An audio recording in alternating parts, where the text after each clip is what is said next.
Misalnya matan cerita, yang dikatakan menyembelih itu apa? Ya nyembelih itu ya nyembelih itu memotong hewan. Terus motongnya dari mana?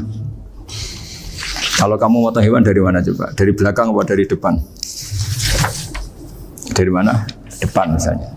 Pertanyaannya, ketika dari depan itu paling penting terpotong al-hulkum wal mari misalnya. Yang satu majrur to'am, yang satu majrur ruh, kayak gitu, majrur nafas. Tapi andekan dari belakang gimana? Tapi tetap terpotong. Penyembelian itu harus pakai bismillah. Kalimat harus ini harus dengan arti taruhan sah tidak sah. Apa harus sebagai etika? Apa harus sebagai supaya kebiasaan baik ini bertahan? Saya ulang lagi ya. Misalnya Pak Arifin dawuh teng jenengan cung nyembelih pitik kudu maca bismillah. Kalau kamu memotong hewan harus baca bismillah. Kata harus itu apa artinya syarat sah? Sehingga kalau tidak baca tidak sah.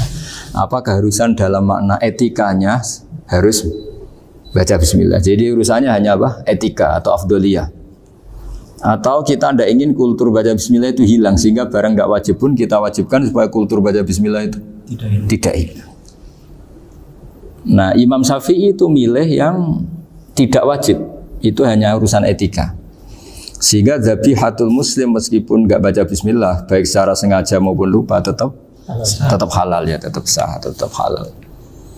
Tapi beberapa ulama mengatakan baca bismillah itu wajib dan menjadi syarat sah. Ya kira-kira karena pamit tadi, yang beri nyawa itu Allah, kok apa yang menghilangkan nggak pamit, sudah menghilangkan nyawanya ayam dimakan lagi. Wah itu selingkuhannya kan mesti marah itu. Selingkuhannya, pacarnya, anaknya, cucunya itu kan marah itu. Tapi kalau pamit yang punya kan, coba kalau ayam cantik yang pas kamu sembelih itu lanangannya kan mangkel itu. Kalau kebetulan sudah tua kan, karep-karepmu kan gitu. Jadi apa? Itu yang tahu Sarah. Saya ulang lagi yang tahu Sarah. Karena ini sudah jelimet, sudah jelimet. Sehingga nggak ada kitab matan yang induk kecuali disarai. Dulu ada kitab namanya Takrib, karangannya Abi Suja. Terus disarai kecil sekali oleh Fathul Qorib, ya oleh Ibnul Qasim Al-Huzi itu. Terus disarai lagi oleh Bajuri. Jadi sebenarnya Bajuri itu sudah sarhun ala sarhin warifin, sudah sarhun ala sarhin, bukan sarhun ala matnin tapi sarhun ala sarhin. Nah, kenapa memang kita butuh itu? Saya ulang lagi, kita butuh itu. Nah, kenapa butuh? Ya karena mau tidak mau. Saya ulang lagi, mau tidak mau. Karena matan itu seperti itu. Misalnya matan cerita, yang dikatakan menyembelih itu apa? Ya nyembelih itu ya nyembelih itu memotong hewan. Terus motongnya dari mana? Kalau kamu motong hewan dari mana coba? Dari belakang atau dari depan? Dari mana? Depan misalnya. Pertanyaannya, ketika dari depan itu paling penting terpotong al-hulkum wal mari misalnya. Yang satu majrur to'am, yang satu majrur ruh, kayak gitu, majrur nafas. Tapi andekan dari belakang gimana? Tapi tetap terpotong. Mulai ribet kan? Kalau kubu sebelah kan enak, pokoknya nggak sunah Rasul seperti itu, nggak mau debat. Tapi kita tidak, cara berpikir tidak gitu. Ini kan status hukumnya halal apa haram ketika ada orang motong hewan dari belakang. Nah, terus kita berdebat kan, mesti berdebat itu mau dibilang haram, nyatanya memenuhi syarat apa tadi pemotongan, hukumnya kena, marinya kena. Mau dibilang halal, jangan-jangan pitiknya sudah pingsan, sudah mati karena dogrok-dogrok dari belakang. Nah itu terus ulama debat, nah, kan mungkin juga, ya kan? Pitiknya sudah setengah kena corona, pingsan terus, ya kan? Sudah pingsan terus digorok. Nah seperti ini mau tidak mau kita harus detail. Detail artinya yang dikatakan menyembelih itu apa? Ya nanti tak bacakan tabir di Bajuriyah sekaligus ijazah untuk jenengan semua ini. Saat tadi alhamdulillah ketemu Pak Arifin lama, ngendikan panjang lebar tentang pentingnya ilmu. Yang dikatakan menyembelih adalah mematikan hewan yang hidup dengan kaifiyah syariah. Saya ulang lagi, mematikan hewan yang hidup dengan kaifiyah syariah. Nah kalimat hidup ini mulai masalah. Hidup yang apa? Misalnya ada hewan, saya sering kalau ngaji cerita, ada ayam jago ketandang mobil, ketabrak mobil, kejet-kejet. Enggak kamu sembelih pun 1 menit lagi pasti meninggal. Ini kan hanya koordinasi prosedur saja. Karena prosedur ayam mati harus kejet-kejet, enggak boleh enggak langsung peletes mati, enggak boleh. Nah pertanyaannya ketika kejet-kejet ini kamu sembelih, itu halal apa enggak? Wong andaikan enggak disembelih juga sudah mati. Artinya enggak penyembelihan ini kan enggak memberi kontribusi pematian, tapi enggak ngefek. Ya. Makanya terus ada perdebatan, ada hayatun mustaqirrah, ada hayatun ittiroriyah, ada harokatu masbuh. Itu kalau enggak sarah enggak bisa. Lalu pertanyaan nakalnya begini, saya itu betul pernah ngalami itu. Ayam jago itu kan mahal, apalagi kalau Bangkok kan. Saya pas jalan-jalan sama anak saya, sama jalan-jalan mau ke pasar itu di pertolongan duar mak. Kusik halal toh ora? Karena tanya orang awam, halal kata saya. Gitu. Padahal andai kan tidak disembelih ya pasti mati. Suatu saat ada yang mengkonfirmasi lagi. Saya bilang kalau kiai ya tidak pantas makan ayam gitu, tapi kalau kamu tidak kiai ya pantas saja. Daripada rata halal lo geremeng eman kan ribet. Nah sebetulnya itu dalam mazhab Syafi'i itu tidak halal karena dia sudah tidak punya hayatun mustaqirrah. Karena tadi setengah menit lagi atau 1 menit lagi pasti mati. Kan dia belum mati karena koordinasi Israel saja, tetap yang nyambil itu. Tetap kan nggak segampang itu kan, tetap prosedur apa? Jalankan SOP. SOP-nya harus ada. Nggak boleh mati selonang-selonang itu, nggak boleh. Tetap ada SOP kata Pak Arifin ada SOP. Dia kalau sama saya bisa guyon kalau. Nah, tapi misalnya nanti pertanyaan, tapi dalam mazhab Maliki itu diabaikan, hayat mustaqirrah, hayat ittiroriyah, hayat itu diabaikan. Cara berpikir Imam Malik lebih matematis. Kalau nggak disembelih itu matinya berapa menit? 1 menit lagi. Gara-gara disembelih dia mati sekarang. Berarti eksekutornya ya peso itu. Ya berarti peso itu memenuhi kriteria mematikan sesuatu yang masih hidup, hewan yang hidup dengan cara syar'i. Jadi andai kan ada rapat malaikat, matinya karena apa coba? Karena peso apa karena kecelakaan? Karena peso. Ya kan? Karena kalau nggak tanpa peso nunggu 1 menit, gara-gara disembelih langsung terjadi sekarang. Nah karena hukum halal ini yang menarik dan menguntungkan. Di bab ini orang jadi Malikiyah semua. Mana maksudnya ya? Jadi kita ini sebetulnya Syafi'i pecundang gitu. Syafi'i partai politik. Jadi kalau sedang tidak menguntungkan ya kata siapa kita Syafi'i banget? Tidak juga itu. Ya, jadi karena tadi ya kalau pada level apa? Pada level perdebatan ulama itu ada tadi ya, ada seperti itu, ada hayatun mustaqirrah, ada hayatun ittiroriyah, ada harokatul masbuh. Jadi tak baca ya supaya dapat barokahnya ulama ya. Jadi tak baca versinya ini di halaman, terus kitab ini saya tinggal sebagai amal saya, keluarga saya, sebagai penghormatan saya sama Habib Ali, Habib Qures, Habib Hussein semuanya, Pak Arifin dan Bismillahirrahmanirrahim. Wa'alam. Ini halaman 562. Ikutnya bab kita buah kami sayyidi wa dzabai. Ya jadi nanti yang mungkin kalau beda halaman cari di babnya kalau beda halaman cari di babnya. Karena kadang beda halaman warifnya. Kalau cetakan sekarang enggak.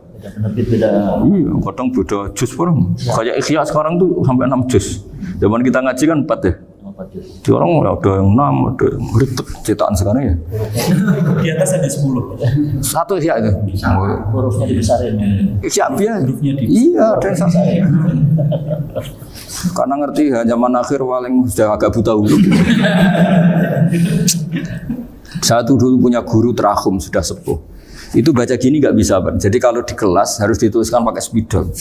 Mulang Minhajul Abidin. Sudah sepuh sih. Kalau ngajar itu nggak bisa jalan, udah pakai beca. Itu yang nulis agak kurang ajar. Nulis CDE cepet bar. Jadi kadang itu apa itu? Beliau masih semangat, tulisannya habis. Loh kok sentek jeng. Terus ya wes ya. Jadi nulisnya di HVS baru dulu. Ya cepat selesai. Iya. Nah kalau beliau pakai kitab sudah enggak Enggak berso itu. Anak-anak wah mesti sidik benang ber. Hari itu. Saya ulang lagi ya. Jadi yang mau saya baca tadi itu logika fikih ya. Fikih itu berpikir ya. Di mana-mana namanya menyembelih itu apa? Dari hidup dimatikan dengan kaifiyah syariah. Kaifiyah syariah ini tidak boleh kamu nyontohkan harus disembelih, keliru juga. Karena untuk hewan yang berat atau hewan liar cukup dipanah asal ma'an harad dama yang bisa mengalirkan apa? Darah. Jadi makanya saya umumkan bikaifiyatin syariah Pak Arifin kan tidak harus motong kan bentuknya. Kalau hewan liar kan atau sapi kurban liar kan, sapi kurban ucul liar kan boleh dipanah, boleh macam-macam. Nah kalau tembak bisa diperdebatkan karena ada unsur api Pak Arifin. Jadi bisa debat. Meskipun ada yang bilang boleh tapi bisa debat lagi kan? Karena ada unsur apa? Api Pak Arifin. Iya. Tapi ini saya cerita umumnya bikaifiyatin syariah. Nah, karena kalimat hewan hidup, ada kalimat hidup. Hidup yang apa? Kan pertanyaannya. Hidup yang sudah kejet-kejet, misalnya sudah koma, udah kena corona, disentak istrinya itu. Apalagi ayamnya menyaksikan pasangannya diselingkuhi, wah itu sudah stroke itu dia. Itu. Nah itu. Makanya kalau orang suka macam-macam itu kayak ayam makanya itu. Saya baca ya. Bismillahirrahmanirrahim. Wa'lam annahu yujadu fi ibaratihim hayatun mustaqirrah, hayatun mustamirrah, harakatu mazbuh. Wa yuqalu aisyu mazbuhin.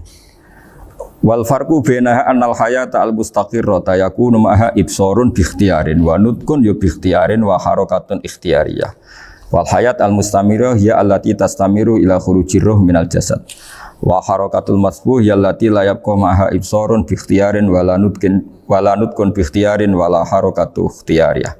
Bal yakun ma'ha ibsar wa nutqun wa harakatun ittirariyah ini. Wa ba'duhum farraqa bainahuma. Sampai saat terus ini. Jadi ini perbedaan-perbedaan pandangan ulama. Nah, Imam Malik itu mengabaikan semua istilah itu. Sing penting pas mbok sembelih iku kecelok urip, cara wong Jawa iku kecelok urip. Cek hayat mustaqirrah, cek ittirariyah, cek harakatu mazbuh, pokoknya kecelok urip. Ane kecelok urip bisa dibilang masih hidup. Karena kalau bisa dibilang masih hidup, kamu sembelih, tetap nanti rapat malaikat kira-kira gitu. Ini matinya karena apa? Karena kecelakaan. Oh, kalau kecelakaan 1 menit lagi matinya dong. Tapi kan matinya sekarang ya karena disembelih. Nah tadi saya bilang sebenarnya mazhab Syafi'i itu tidak seperti itu. Karena Imam Malik menghalalkan, biasanya penggemarnya lebih banyak. Di bab bungsu halal itu kan penggemarnya masih banyak. Tapi ya sudahlah, itu masih ahli sunnah karena salah satu dari mazhab. Tapi logikanya juga masuk. Jadi kita bukan sekedar taklid ke Imam Malik, tapi kalau kita ikhtiyat ikut Imam Syafi'i ya monggo, karena mungkin secara medis karena mengalami seperti itu mungkin tingkat kesehatannya apanya sudah ya sudah lah, yang penting makanya terus orang Jawa pinter, nak PTE jago ya halal, nak cilik enggak lah. Itu kan ibarat perdebatan antara kepiting sama yuyu. Yang menghalalkan kepiting itu mengharamkan yuyu. Tahu yuyu yang kecil di sawah ya?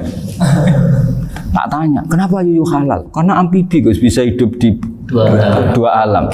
Memangnya kepiting enggak? Oh beda. Ternyata beda maksudnya. Eman Gus kalau haram. Eman kan, kalau yuyu haram kan nggak ngefek kan, kecil. Ini mufti kok. Oh, udah kadang halal, udah kadang makan selama ini. Iya, selama ini udah kadang makan itu. Makanya banyak kiai yang mengharamkan kepiting sebetulnya, tapi minoritas kan. Minoritas. Tapi yang mengharamkan yuyu mayoritas, wong kecil aja. Jadi kita ribet ikut siapa? Gitu. Kata siapa ahli fikih gak mikir untung rugi. Makanya saya ini bingung, jadi saya ini kan kiai ya, kiai betul, susah kadang jadi kiai. Sebagian guru saya itu mengharamkan kepiting. Nah kalau kayak dolan di daerah Juwono, Mas Nafis daerah itu, penghormatan tertinggi santri itu kalau nyugoi kiainya kepiting, karena itu makanan termahal. Bingung kan dia? Mau tidak makan itu kayaknya dipersiapkan betul Pak Rifan. Udah ada effort ya. Warna nyari yang mahal kan. Mau makan itu sebagian guru kita mengharamkan. Akhirnya ya ada darurat tadi, makan sekadarnya. Kalau saya habis 3 pasti israf. Kalau habis 1 prosedur hormat yang nyugui. Itu susahnya jadi kiai. Kalau kamu kan tidak kiai, mumpung gratis. Enaknya gak jadi kiai kan itu Mas. Pertimbangannya mumpung gratis. Sudah gitu masih mun dibutuh mawon, makai dibutuh mawon. Oh digawa tenan. Tapi sebetulnya ada sisi naif dari yang bilang halal tadi. Ketika yang bilang naif itu versinya, tapi ya nggak apa-apa, semoga dimaafkan Allah. Naifnya tadi, tapi saya tidak tapi itu masalah khilafiyah ya. Semoga yang mengatakan halal juga benar, karena punya perhitungan iman tadi. Tapi yang bilang halal itu tak tanya, Yuyu itu halal apa haram? Lucunya jawab haram semua.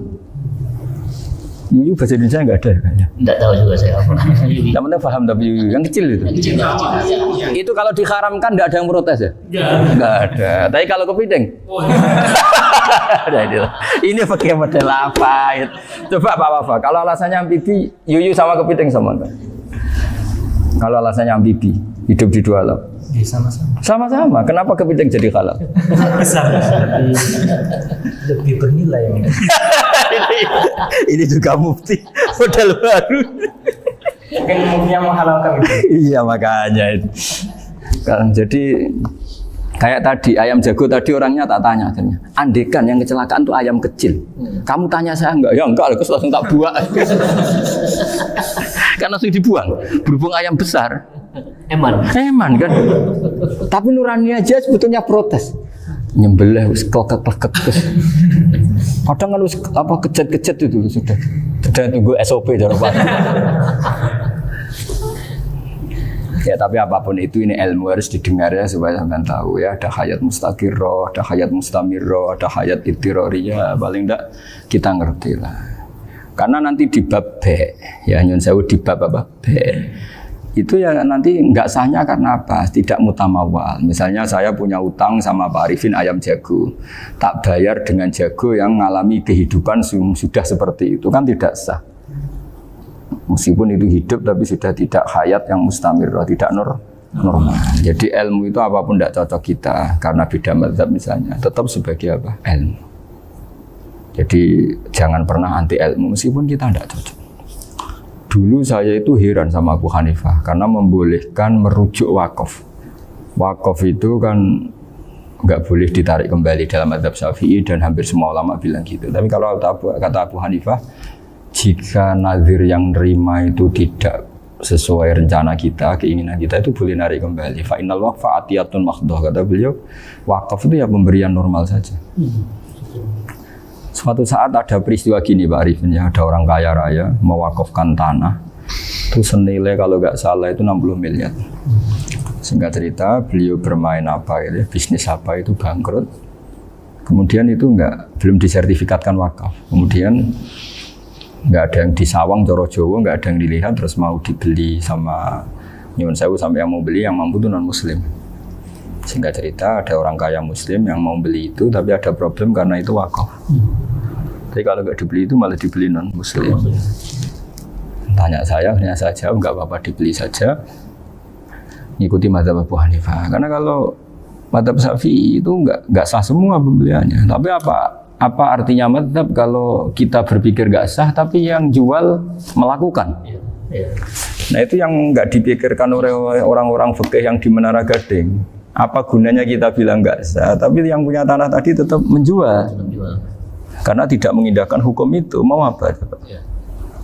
Makanya saya bilang, bagi tentang Gus itu nggak ada kaulnya dalam mazhab Syafi'i. Saya bilang, kamu mengharamkan itu tidak ada gunanya, karena itu tetap dilakukan. Jadi kita pertimbangannya ndak itu, daripada dikuasai situ, mendingan kita. Betul.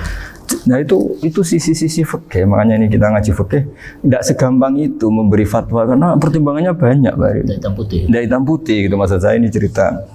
Jadi nanti kamu ngerti. Jadi mau apa coba? Itu kan ibarat gini.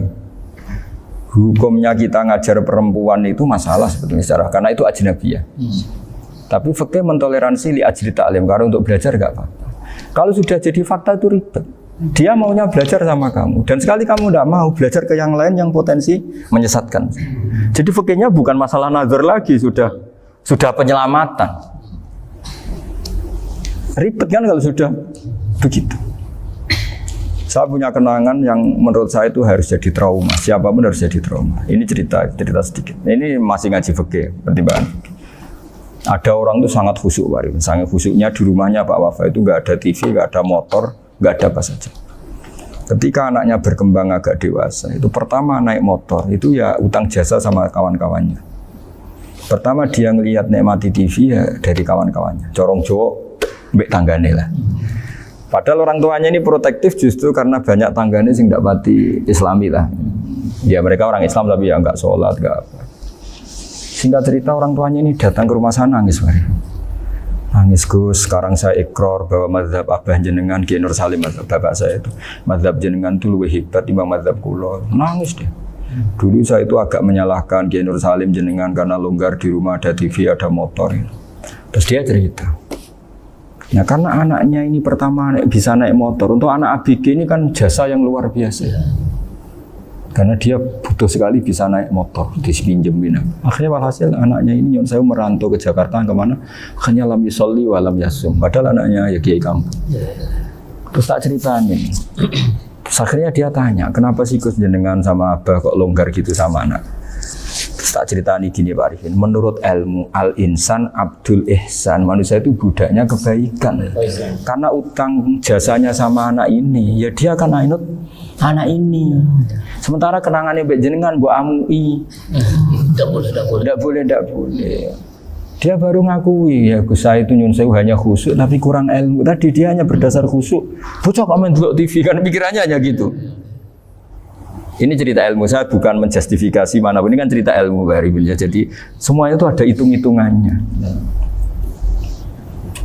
Coba kalau kita terlalu stakung anak pertama naik motor, jasanya orang nggak sholat ya. Pertama roh TV, jasanya orang nggak sholat. Coba terikatnya anak ini sama kita apa sama orang itu?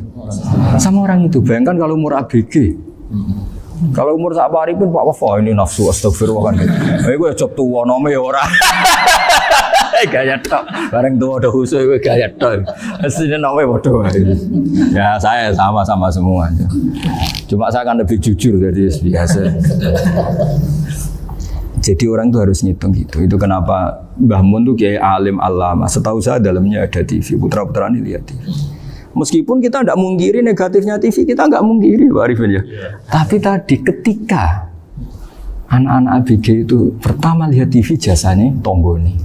Kalau kebetulan tangganya wong soleh nggak masalah ya. Kalau enggak, itu nangis ke rumah saya itu ya Allah. Nyesel dia. Tapi saya bilang gini, ini jenengan tiang soleh, mesti anak jenengan suatu saat kembali. Coba pola jenengan harus rubah. Ini hebatnya Nabi. Ketika Sayyidah Aisyah masih kecil, minta diperlihatkan li'bul habasyah. Itu ya diturutin kan masyhur itu. Kayak apa Nabi? Karena kalau nggak diturutin, pasti Sayyidah Aisyah akan ngidolakan mainan yang lain yang di luaran sana malah. Itu karena Nabi punya kearifan tadi. Jadi ini kan ilmu, lagi-lagi ilmu. Jadi yang semua itu harus dibaca dengan ilmu. Makanya kata Nabi, ad-dunya mal'unatun mal'unun fiha illa dzikrawah wa ma'alalahu aw aliman aw muta'aliman. Karena dunia ini hanya bisa dibaca dengan ilmu. Yang diridhai Allah maksudnya hanya bisa saya itu banyak kenal menteri, kenal pejabat. Tapi saya tidak pernah melihat itu sebagai pejabat. Melihatnya itu orang yang ingin belajar agama. Karena sekali salah melihat, yang hidup itu tamaknya Pak Arifin. Yang hidup kan tamaknya. Saya kenal orang kaya, kok melihat kaya. Yang hidup itu tamaknya, ingin dapat ini. Tapi kalau melihat itu sebagai hamba Allah yang ingin belajar, insya Allah kita selamat dari tamak. Meskipun kita ya manusia tidak sempurna. Setidaknya ketika dia lomo atau tidak lomo, nyalami template apa tidak ngefek, karena kita melihat ini mau belajar. Tapi kalau kamu didorong tamak, katanya orang kaya ternyata nggak tahu haknya kiai, ribet kan? Ribet. Ya kalau kamu punya santri cantik ya lihat itu sebagai santri kamu. Jangan melihat ini mau nggak sama saya, kalau enggak ya ribet kalau gitu. Ini anak-anak muda harus dilatih ikhlas, baru bahaya ini santri-santri sampean kalau nggak dilatih ikhlas ini bahaya. Karena ini belum punya penggemar pejabat, paling ya anak-anak yang ya tadi ABG. Jadi Sarah kembali lagi Sarah itu membicarakan itu detail. Jadi ya makanya kenapa orang mati yang lahir langsung meninggal itu nggak wajib disolati. Alasannya fikih ya lucu. Karena dikatakan sholat mayit, di mana-mana mayit itu sabakohu hayatun. Di mana-mana namanya mati itu terdahului oleh hidup. Nah ini nggak pernah hidup langsung mati. Jadi fikih itu ya kadang lucu. Ya gitu aja alasannya. Kamu nyolati apa? Mayit. Kenapa kok mayit? Jadi mayit itu namanya mayit. Orang mati. Orang mati. Orang mati artinya pernah hidup. Hidup. Lah itu sarah. Jadi ketika matan hanya cerita wasiktu alladzi lam yastahila, enggak pernah nangis, lam yusalla alaihi. Sarah bilang mergo ora tau urip. Kalau enggak pernah hidup berarti enggak bisa dikatakan mati. Kayak sampean miskin itu kan enggak bisa dikatakan bangkrut. ya, ya miskin aja gitu loh. Kan gitu ya. Karena nggak pernah kaya. Nggak pernah kaya. Kayak Mas Nafis nggak bisa dikatakan, oh itu Qurannya lupa gimana? Nggak pernah hafal. Jadi yang dikatakan lupa itu pernah hafal. Nggak lupa nggak apa, Gus Qurannya lupa, gaya nggak pernah hafal, kok bilang apa? Lupa gitu. Nggak boleh Pak Wafa bilang saya ini bangkrut apa? Nggak pernah kaya kok bangkrut kan? Jadi semua itu ada aturannya itu. Nah itu sarah, lagi-lagi sarah. Jadi kita kan banyak yang syarhun ala syarhin. Jadi kayak kitab takrib itu disarai Fathul Qorib. Jadi Fathul Qorib itu sudah sarah. Disarai lagi Bajuri. Nah, itu termasuk cerita itu ya. Cerita-cerita. Bismillahirrahmanirrahim. Ya, wa yakunu qad umma dzukira daf'atan wahidatan la fi daf'ataini. Islam tujad al hayat al mustaqira inda daf'ati saniyah. Amma idza wujidat al hayat al mustaqira daf'at saniyah fayakhilu al masbuhu aidan. Fasartu wujudul hayat al mustaqira fi ibtida'il waqti akhir marrah.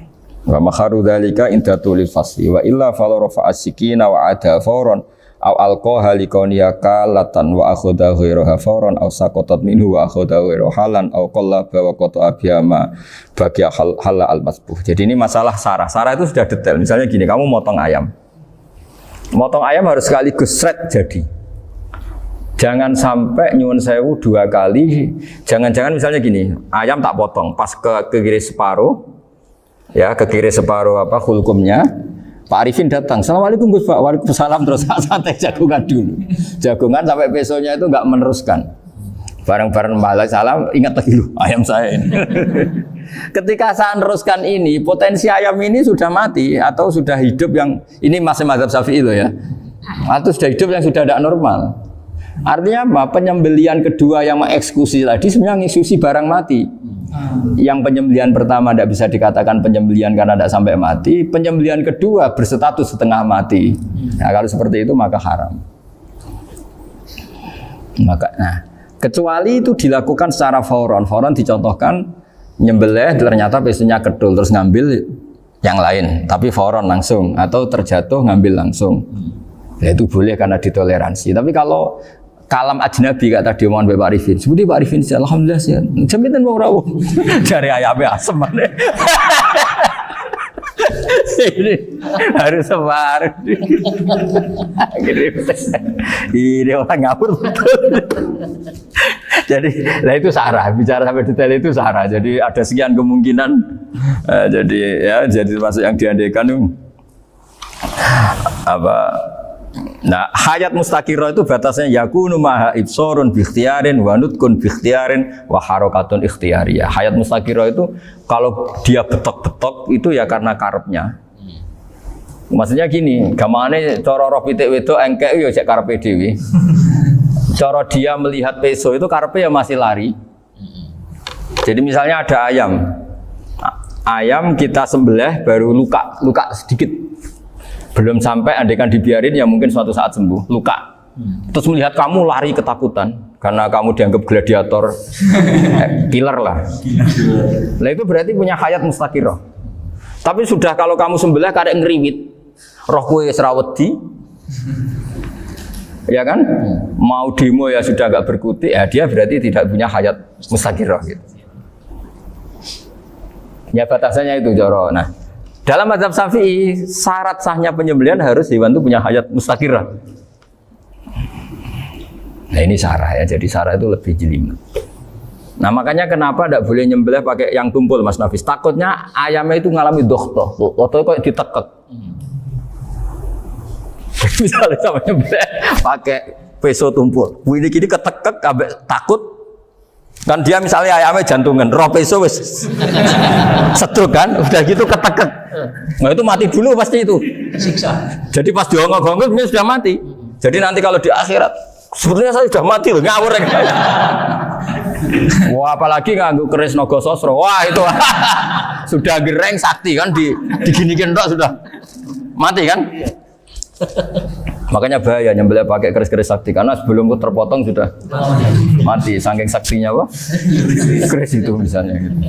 Baru nempel. Makanya nanti suatu saat ada pertanyaan ini, boleh enggak nyembelih ayam orang yang rainya itu sangat? Wah itu haram, kena. Oh itu mesti mati dulu.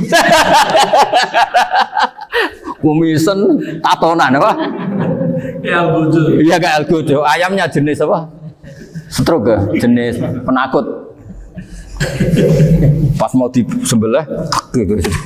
Udah mati. Jadi hati-hati ya nyembelih ayam. Jadi kalau orang kampung Pak Arifin ya, orang kampung mudin kampung. Mungkin kalau orang kota sudah nyuwun sewu nggak peduli. Kalau orang kampung itu. Apa itu Pak Arifin? Kalau nyembelih jago itu sampai apa itu? Ilatnya dikeluarin dulu. Oh iya. Apa ya? Iya karena takutnya katanya beberapa yang kaget itu kelek apa? Ketelan. Iya ketelan ya. Nah, itu ya ada kearifan gitu tapi ya terlalu ya menyiksa ayam. Tapi memang potensi katanya Pak Arifin. Katanya yang ahli-ahli itu ya. Jadi kalau dia jago ya mau disembelih, saking takutnya itu. Kalau orang Jawa kalau takut kan yang ngelek itu ya. Orang Jawa loh ya. Itu kalau orang takut kan kadang apa kayak nah ayam itu nak ketakut. Nah, kadang ininya terus apa? Lidahnya masuk. Akhirnya pas disembelih ini nggak kena. Nah, makanya terus banyak mudin yang punya ikhtiar tadi. Pernah lihat apa yang ayam jago itu? Ilatnya ya itu ya tidak wajib cuma tidak bisa kita salahkan. Tapi kata penyembelih yang lain tak tanya eksekutor yang lain, pokoknya rodok dipenek Gus. Iku seraiso. Saya belum pernah nyembelih ayam karena ini kan selain nggak profesi saya juga nggak mentolonan saya. Tapi ini beberapa kefiah ya, yang penting kita tahu ilmunya. Yang paling pokok itu qatul khulqum wal mari. Ya kira-kira dalan sing digo nafas sama digo makanan tadi. Ya tapi itu tadi caranya semua itu harus apa tadi mengalami atau masih punya hayatun mustaqirah. Nah, takutnya dalam konteks nyembelih yang apa tadi? Saya bilang separuh tadi. Itu jamnya normal enggak itu sudah jam 11 ini? Jam 10. Cepetan juga. Oh, jam mati almarhum itu. Itu enggak halal disembelih itu sudah maitah ya. 10, 13, 10, 14 kan. Iya ya. Ya makanya saya bingung lihat jam. Ya jadi itu Pak Wafa ya pentingnya sarah itu seperti itu. Matan itu kan asal nyembelih saja. Tapi di sarah diterangkan jangan hanya nyembelih, yang disembelih harus ada hayatun mustaqirah karena dikatakan penyembelihan adalah menghilangkan nyawa dengan cara yang syar'i. Nah, kalau nyawanya saja sudah hilang bukan nyembelih gitu. Nah, potensi itu ada ketika jago kamu sembelih pakai yang tumpul. Ini ada dohtoh. Loh hewan itu juga kayak manusia loh karena punya hati. Ketika takut bisa saja mati. Nah takutnya ulama kan ini ngalami dohtoh. Kayak orang ditekek kan mati kan. Ditekek kaget. Contoh gampang gini. Orang ditekek perempuan kemungkinan mati itu kecil.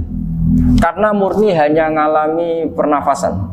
Tapi nak ditekek gua tatonan kan terus dua reaksi tubuh.